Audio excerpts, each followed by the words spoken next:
வெளியூர்லேருந்து வந்த நம்ம சப்ஸ்கிரைபர் தன்னோட கியா செல்டாஸ் காரில் ஸ்டேரிங் கிராஸாக இருக்குன்னு சொல்லியிருந்தாரு. நான் டெஸ்ட்டை போய் பார்க்கும்போது ஸ்டேரிங் லெஃப்ட் பக்கமாக இறங்கி இருந்துச்சு. அதை நேராக பிடிச்சி ஓட்டினா ரைட் சைடு கார் இழுத்துக்கிட்டு போச்சு. அது மட்டும் இல்லாமல் ஸ்டேரிங்கை திருப்பும் போது கொஞ்சம் டைட்டாகவும் இருந்துச்சு. இதுக்காக நிறைய இடத்துல வீல் அலைன்மெண்ட் செக் பண்ணியிருக்காரு. இங்கே ஒவ்வொருத்தரும் ஒவ்வொரு காரணம் சொல்லியிருக்காங்க. ஆனால் கம்ப்ளைண்ட் சரியான பாடு இல்லை. மெக்கானிக்கிட்ட கொண்டு போனதுக்கு டயரை மாற்றினா சரியானு சொல்லியிருக்காரு. கஸ்டமரும் இந்த பிரச்சனைக்காகவே 4 புது ரெடஸ்டன் டயர் போட்டிருக்காரு. அப்பவும் பிரச்சனை சரியாகலை. இப்போ கடைசியாக என்ன நம்பி இங்கே வந்திருக்காரு. நான் கடவுள் மேலே பாரத்தை போட்டு சென்சார் டார்கிட்ட எல்லா வீலுக்கும் மாட்டி எப்பவும் போல் என் வேலையை ஆரம்பித்தேன்.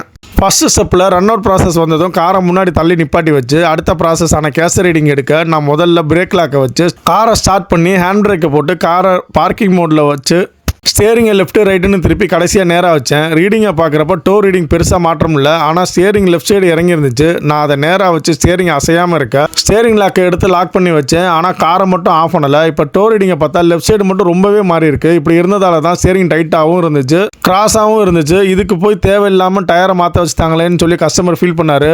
இப்போ பார்க்குற இந்த என்ட்ராய்டு அட்ஜஸ்டபிள் ஸ்பானர் போட்டு 2 பக்கமும் லூஸ் பண்ணி ரீடிங்கை கொண்டு வர டைராய்டு எண்டை 2 பக்கமும் பிடிச்சி பேலன்ஸ் பண்ணி வேகமாக அட்ஜஸ்ட் பண்ணேன். ரீடிங் சரியாக வந்தது. 2 பக்கமும் டைட் வச்சு வேலையை முடித்தேன். இப்போ டோ ரீடிங் ஓகே ஆனதும் பிரிண்டை போட்டுட்டு ஸ்டேரிங் நேராக இருக்கிறத கன்ஃபார்ம் பண்ணிக்க கஸ்டமரோட டெஸ்ட் ட்ரைவ் போனேன். கஸ்டமரும் ஸ்டேரிங் நேராக வச்சுட்டு கையை எடுத்துட்டாரு. கார் எந்த பக்கமும் இழுக்காமல் ஸ்டேரிங் கிராஸும் ஆகலை. அதோட ஸ்மூத்தாகவும் இருந்துச்சு. இதை பார்த்து கஸ்டமரும் ரொம்ப சந்தோஷப்பட்டார். ஓகே ஃப்ரெண்ட்ஸ், இந்த வீடியோ பிடிச்சிருந்தா ஒரு லைக் போடுங்க. அப்படியே நம்ம சேனலை மறக்காமல் சப்ஸ்கிரைப் பண்ணுங்கள்.